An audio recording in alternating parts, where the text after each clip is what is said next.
Hai, Assalamualaikum warahmatullahi wabarakatuh. Waalaikumsalam tentunya. Teman-teman, malam ini kita lagi mau ngobrol sama seorang Rama ya. Lihat sosok Rama ini sempat sempat ingat salah satu pebalap asal Italia, Marco Simoncelli kan namanya. Ya Cukup ampun. Iya, iya. cukup ya, cukup bagus ya. Mungkin Rama boleh kenalan sama teman-teman, kesibukan Rama, Oke. kesibukan saat ini boleh. Oh iya, oke. Perkenalkan, namaku Muhammad Ramadhani Yudhistira.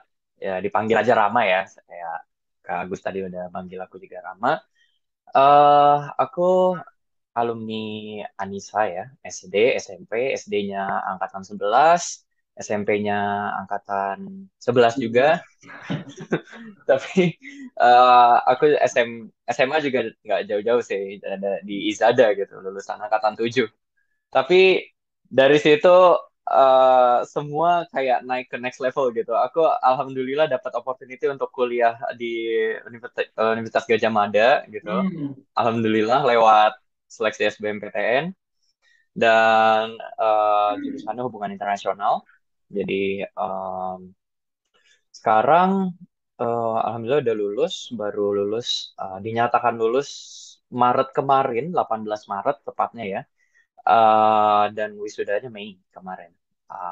Dan sekarang sedang magang di salah satu perusahaan Big Four accounting, Nggak perlu disebut ya. no names, biar nggak dicariin. Iya, iya, jangan dicariin. Yang pasti lokasinya di pusat kota ya. Ya, di pusat kota. Yang tahu Berarti tahu lah. apa? Tadi menarik mungkin tentang kuliah ya. Jadi kesempatan untuk bisa kuliah apa sih yang buat Rama kan pasti banyak ini pilihan kuliah ya. Ada ya salah satunya UGM, kemudian kampus-kampus lain. Kenapa UGM dan kenapa hubungan internasional? Hmm. Oh iya, itu pertanyaan bagus tuh. Jadi jujur aja, dulu itu sebenarnya nggak punya visi sama sekali gitu. Kayak aku tipe tipe anak yang kayak, udahlah nanti kuliah mikirnya pas udah akhir-akhir aja, tapi akhirnya kelabakan juga gitu. Kayak nyalahin diri sendiri juga. Tapi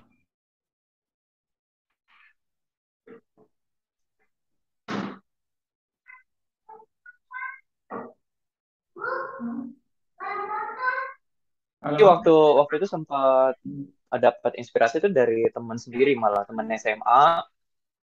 eh Mereka b- ini tuh aku bertiga ya, kayak trio gitu ya. Nah, ada dua dua temen ini tuh pada kayak terinspirasi juga gitu untuk masuk HI gitu. Jadi aku sebenarnya ikut-ikutan aja nih.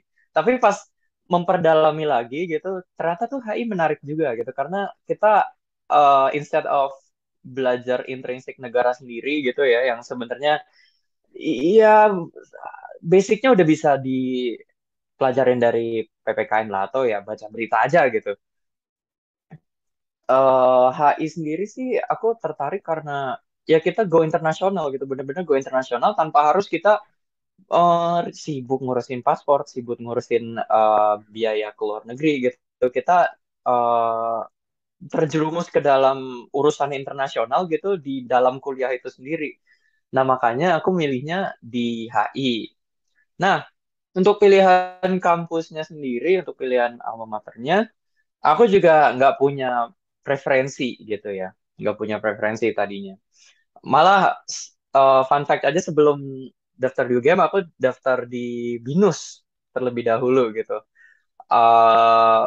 Udah apa namanya? Udah masukin uang pendaftaran juga yang lumayan ya, lumayan gitu jumlahnya.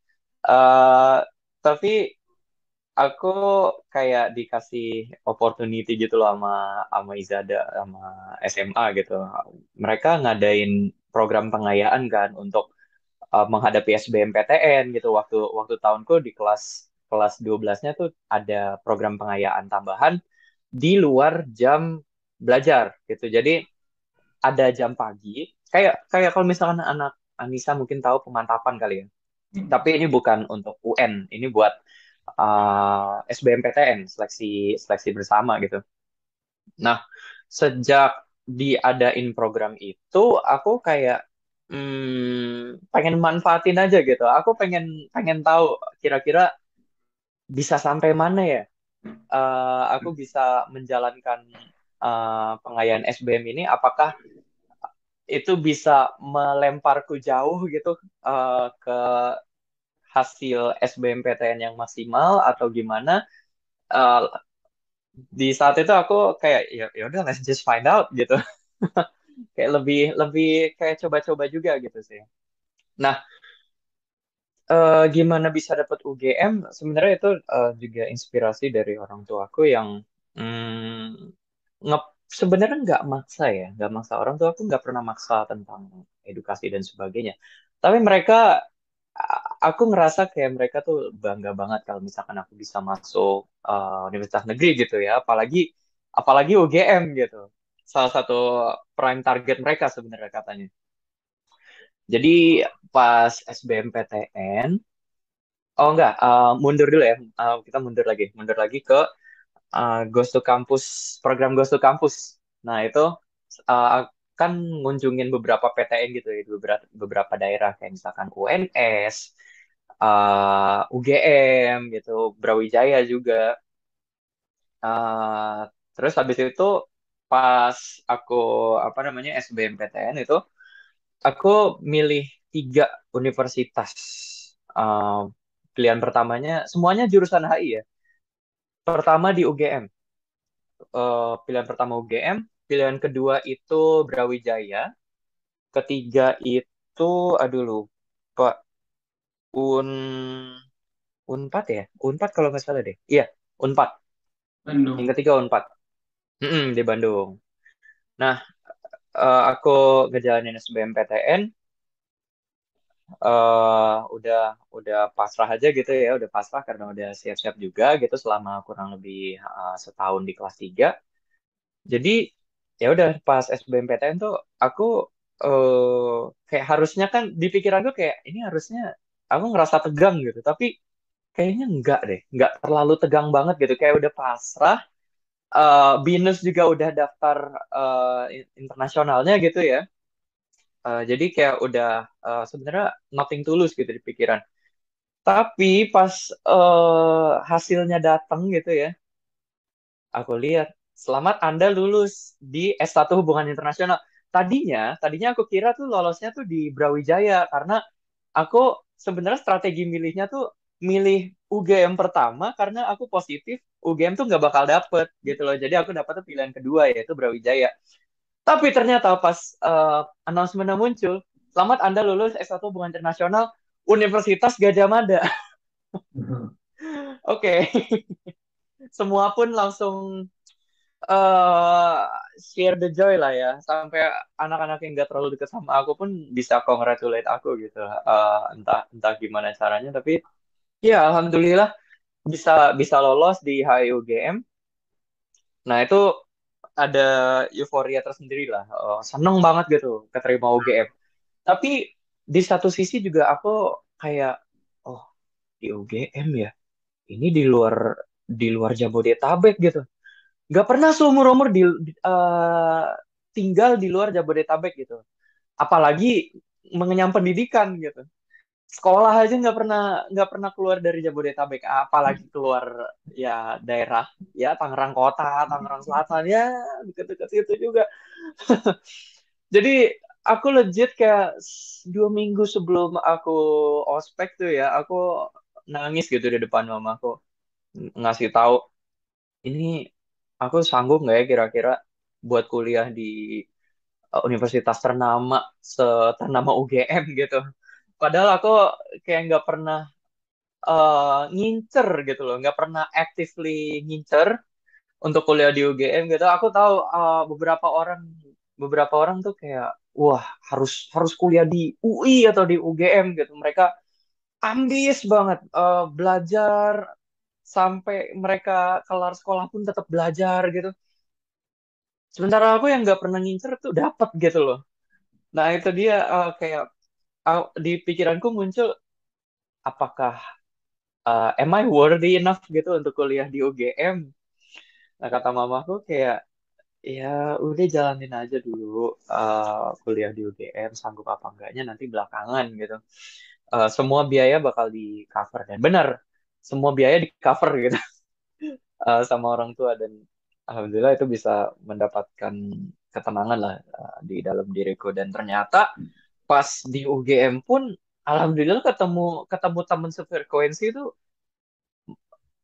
apa namanya, kayak hari hari ketiga ospek tuh kayak udah ketemu grup gitu loh, ketemu grup yang udah klop Oke. banget, Hmm. yang pada akhirnya sampai sekarang pun masih temenan gitu, kayak masih masih nanya kabar dan sebagainya. Dan kuliahnya pun ternyata nggak semenakutkan yang aku kira gitu loh, ternyata di HI UGM gitu loh, HI yang notabene tuh jadi kiblatnya HI Indonesia gitu loh. Guru Hmm. besar HI, guru besar HI pun ada di UGM dan masih ngajar juga, Pak Pak Mohtar ya. Nah, itu dia sih, mungkin itu itu salah satu journey journey ya, sedikit journey akademikku lah. Kurang lebih itu. Ya, ya. Pak Tadi Mohtar tadi Kusumatmaja pertanyaan, bukan? Pak Mohtar Kusumatmaja kan? oh bukan, Mohtar Masud mungkin. Mohtar Masud. Ah, iya, Iya, iya, iya. Hmm.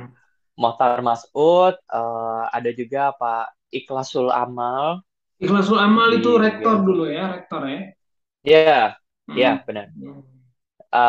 Sempat itu juga, apa namanya, beliau beliau juga salah satu penggerak eh, demo mahasiswa tahun 98 gitu ya. Jadi Berhadapan, iya, iya. public public figure yang cukup besar juga gitu ya. Pas pas tahu tuh aku makin respect gitu sama Pak Amal, walaupun pas ngejalanin kuliah tuh beliau kayak, ya ampun, itu banget lah, apa, kayak santai banget lah.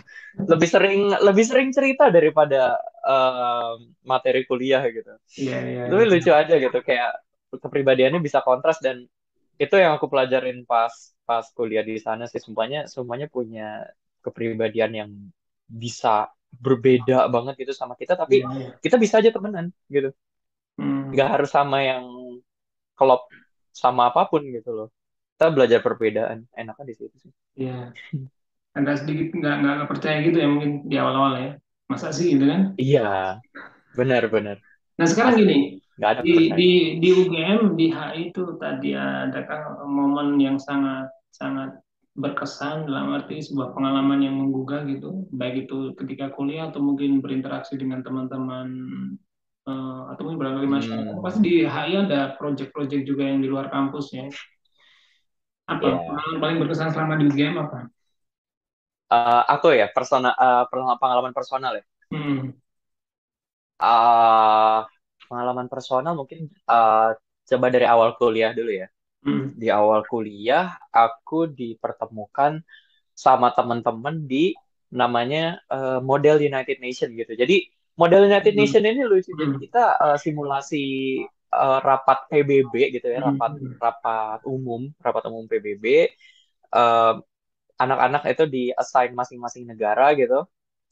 Banyak banyak yang dapat negara yang secara politik itu aktif, banyak juga yang dapat negara-negara yang secara politik tidak aktif.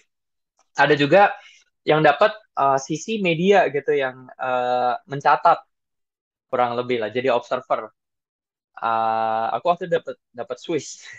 Swiss yang, apa ya, mereka mereka nggak terlalu aktif Adem banget ya. tapi nggak terlalu pasif banget gitu loh. Ya. Jadi waktu waktu aku ngelihat orang-orang yang dapat Amerika, dapat Cina, dapat Iya. negara-negara NATO gitu loh. Waktu itu kan bahasa tentang pencegahan, aduh, pencegahan proliferasi senjata nuklir. Jadi pencegahan produksi senjata nuklir baru gitu ya. Ada kayak traktatnya gitu. Nah, si negara-negara aktifnya itu benar-benar mereka sangat menghayati sebagai negara aktif yang punya stockpile senjata nuklir gitu. Mereka mereka mencoba untuk, apa namanya, mencari mencari loophole gitu wah gila, aku ngeliatnya kayak oh my god, anak-anak ini aku bisa pinter banget sih, gila. Ya ampun, aku cuma ngerasanya kayak remah rempi aja gitu, jadi Swiss gitu. Untungnya jadi Swiss ya, karena aku sendiri nggak bisa ngomong gitu. Nah, itu mungkin pertama kali aku ngerasain true hubungan internasional gitu ya, true hubungan internasional experience melalui model United Nation pertama pas hari ketiga ospek gitu. Hari ketiga ospek tuh kita ada ospek fakultas gitu ya. Nah, di ospek fakultas itu ya kita ngelaksanain model United Nation gitu. Iya, iya. Terus eh apa lagi ya?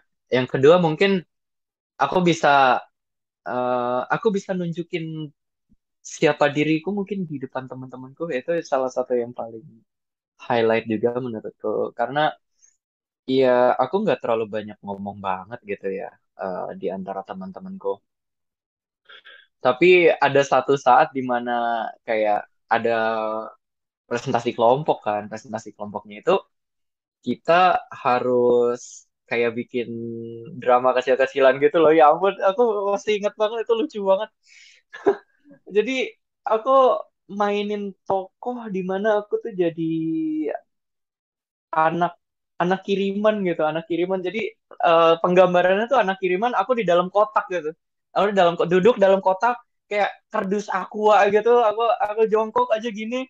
Terus pas udah dikirim depan pintu, hai gitu. Aku mungkin teman-temanku bisa dapat impresi aku kayak gimana tuh dari situ tuh kayaknya deh. Kayak aku teman-temanku akhirnya tahu aku aslinya gimana tuh mungkin dari kerja kelompok itu tuh. Jadi ya alhamdulillah aku bisa kayak be myself gitu, dan nggak apa ya, cocok aja gitu sama teman-teman gue ternyata. Mereka suka aja. Selera humornya kurang lebih sama gitu. Jadi, senang. Bisa. Terus Hmm. uh, iya, iya, nah itu dia. Terus kita aduh banyak sih ya momen highlight tuh ya. Mungkin kita pindah yang ketiga gitu.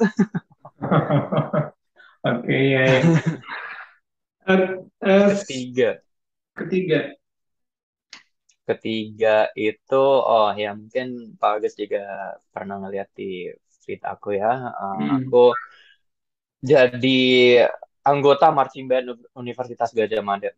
Hmm. Ya itu highlightku juga tuh. Jadi di sana tuh ya ampun, aku belajar banyak banget sumpah, bener. Jadi waktu tahun aku main kan itu kita lagi mau meraih kejuaraan Hamengkubuwono Cup ya. Piala Raja Hamengkubuwono tuh di Jogja. Jadi semua marching band seluruh Indonesia itu datang ke Jogja itu sampai ada marching bandnya PT KAI, ada juga marching bandnya eh, perusahaan-perusahaan lah, banyak gitu. Jadi nggak cuman universitas saja. Hmm. Nah, di dalam prosesnya itu aku belajar banyak banget tentang apa namanya, kegigihan gitu ya. Aku harus belajar semua instrumen yang harus ku mainin dari nol gitu loh. Misalkan dulu aku nggak pernah denger namanya timpani gitu loh. Tapi sama sectionku dipercaya sama ya sama sectionku dipercaya untuk main timpani. Jadi aku dilatih, disuruh belajar gitu untuk main timpani, dan pada akhirnya bisa juga gitu. Dan pas tahun kompetisi itu kebetulan aku kan lagi main namanya instrumen multi gitu ya, multi tanda kutip gitu. Tanda kutip karena emang banyak gitu, banyak instrumennya, banyak ada hmm, ada bells, ada cymbal, ada juga main kastanyet, main triangle. Ya kurang lebih empat empat itu ya, dalam dalam satu show aku main empat itu, bisa ganti-gantian gitu.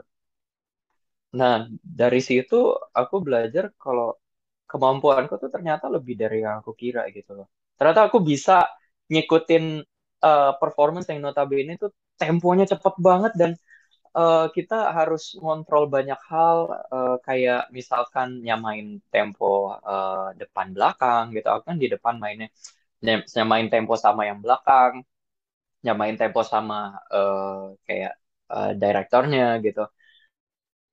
Pada akhirnya Alhamdulillah bisa tercapai itu. Juara satu marching band Universitas Gadjah Mada, dan aku sangat bangga bisa menjadi bagian tim itu gitu.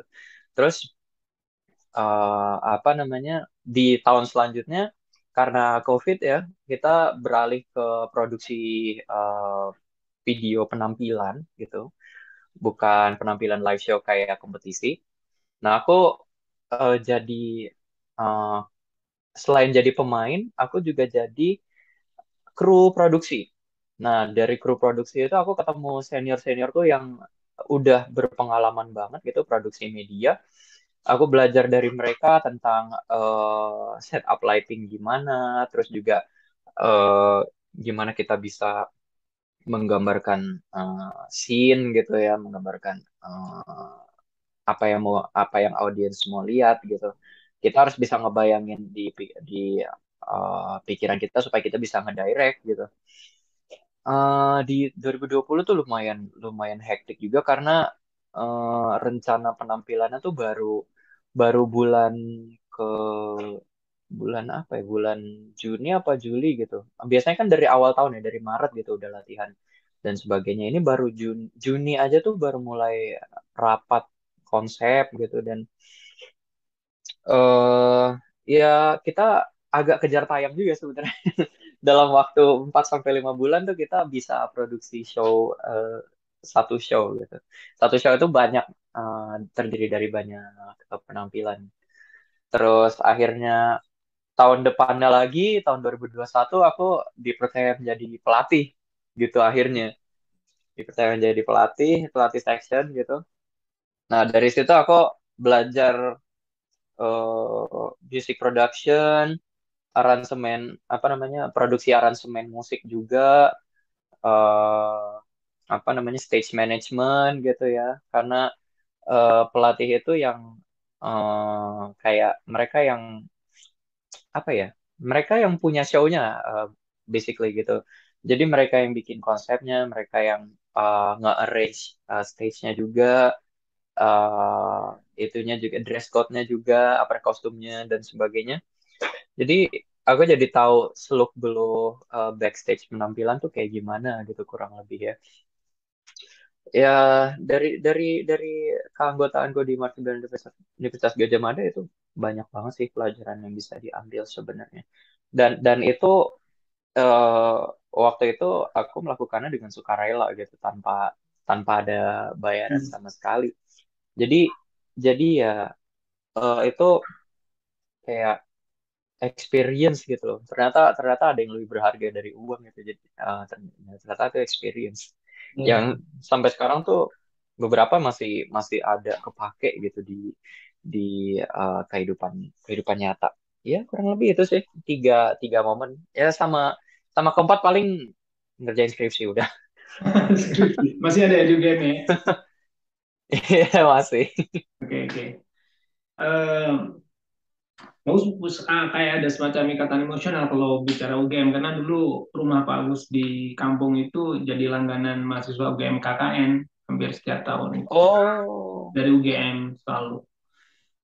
Ada Hmm. dua pertanyaan penutup ya untuk Rama ya. Ini bagus pakai Zoom gratis jadi maksimal 40 menit ya. Oh gitu. Ya ampun. Kalau gitu aku yang host aja. Dua pertanyaan pertanyaan penutup untuk Rama. Pertanyaan pertama, eh, mungkin Rama merasakan ada satu saat ketika dulu saya agak ogah-ogahan seperti udahlah masa depan ya udah nanti tinggal jalanin aja gitu kan.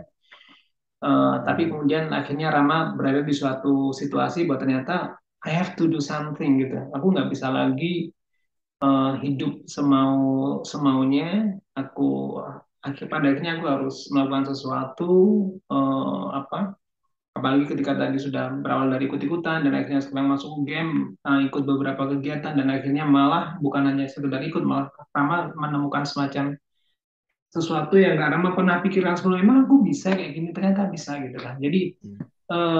Rama pernah merasakan hal semacam itu pada akhirnya bahwa hidup nggak bisa asal jalan gitu, hidup harus punya, ya katakanlah sesuatu yang bisa dipersembahkan begitu. Kemudian yang kedua, Hmm. mungkin bagi sebagian orang ini jadi semacam diskursus ya, dalam arti mungkin sebenarnya itu hal bisa jadi hal kecil jadi hal besar ketika orang cenderung dilematis ya. Aku sudah daftar kampus ini, bayar sekian, masa harus jadi gimana? Rama yang sudah menjalani itu kan, aku pada akhirnya mungkin ya sekarang aku nggak nyesel kok aku sudah ngelepas yang ini, meskipun aku harus keluarin Hmm. budget sekian, mungkin sekian puluh juta, tapi kemudian aku mungkin demi passionku aku akan jalani yang ini, meskipun aku nggak tahu nanti akan diterima atau tidak kan, ya kan?